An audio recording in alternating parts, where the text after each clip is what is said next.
Bonjour à tous, aujourd'hui on se retrouve pour une nouvelle vidéo où on va faire crasher un Windows Server 2008 R2 en version Enterprise grâce à un paquet RDP. Énormément d'entreprises d'aujourd'hui travaillent à distance et la plupart utilisent un outil inclus nativement dans Windows, Microsoft Remote Desktop. Microsoft Remote Desktop, donc basé sur RDP, Remote Desktop Protocol, donc protocole de bureau distant, qui permet d'ouvrir une session sur un serveur ou un ordinateur distant.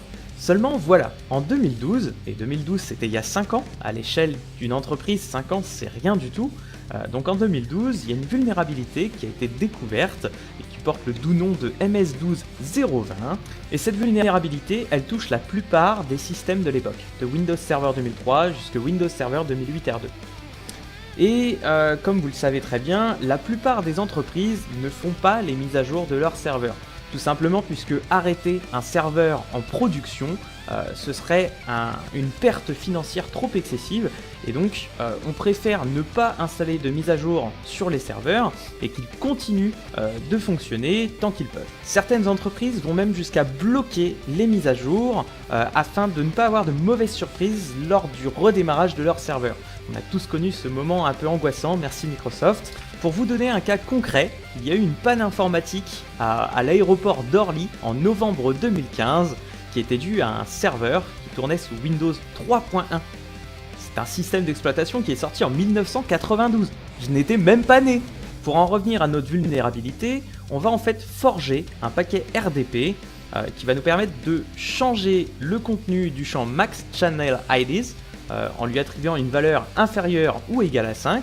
Et le système qui va recevoir le paquet RDP, donc notre Windows Server, va tenter d'accéder à un objet qui n'est pas ou mal initialisé, ce qui va engendrer un buffer overflow et un blue screen.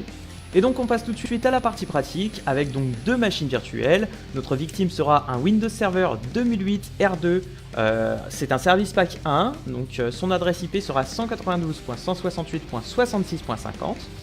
Et notre attaquant qu'on ne présente plus, la star de la chaîne, notre Kali Linux, qui sera notre attaquant. Sur notre Kali Linux, on va tout de suite commencer par ouvrir la console MSF, donc en tapant sudo msf console. Une fois la console opérationnelle, il me suffit de rechercher la vulnérabilité qui contient MS12-020 afin de savoir dans quel cas de figure je peux l'utiliser.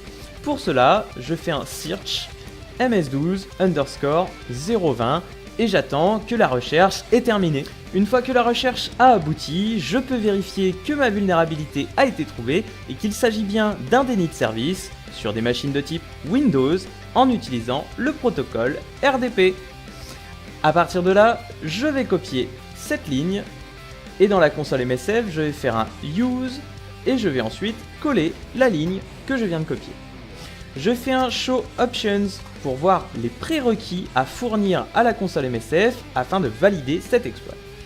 Ici je vois que j'ai un AirPort, donc R pour Remote, le port distant, donc de la machine distante, le port de la victime. Et donc ici, vu que c'est de la connexion RDP, on est sur du port TCP 3389. AirHost pour Remote Host, donc la machine distante, toujours pareil, c'est ma victime, le Windows Server 2008 R2. Et donc je vais faire un set AirHost avec l'adresse IP de mon Windows Server 2008 R2 192.168.66.50.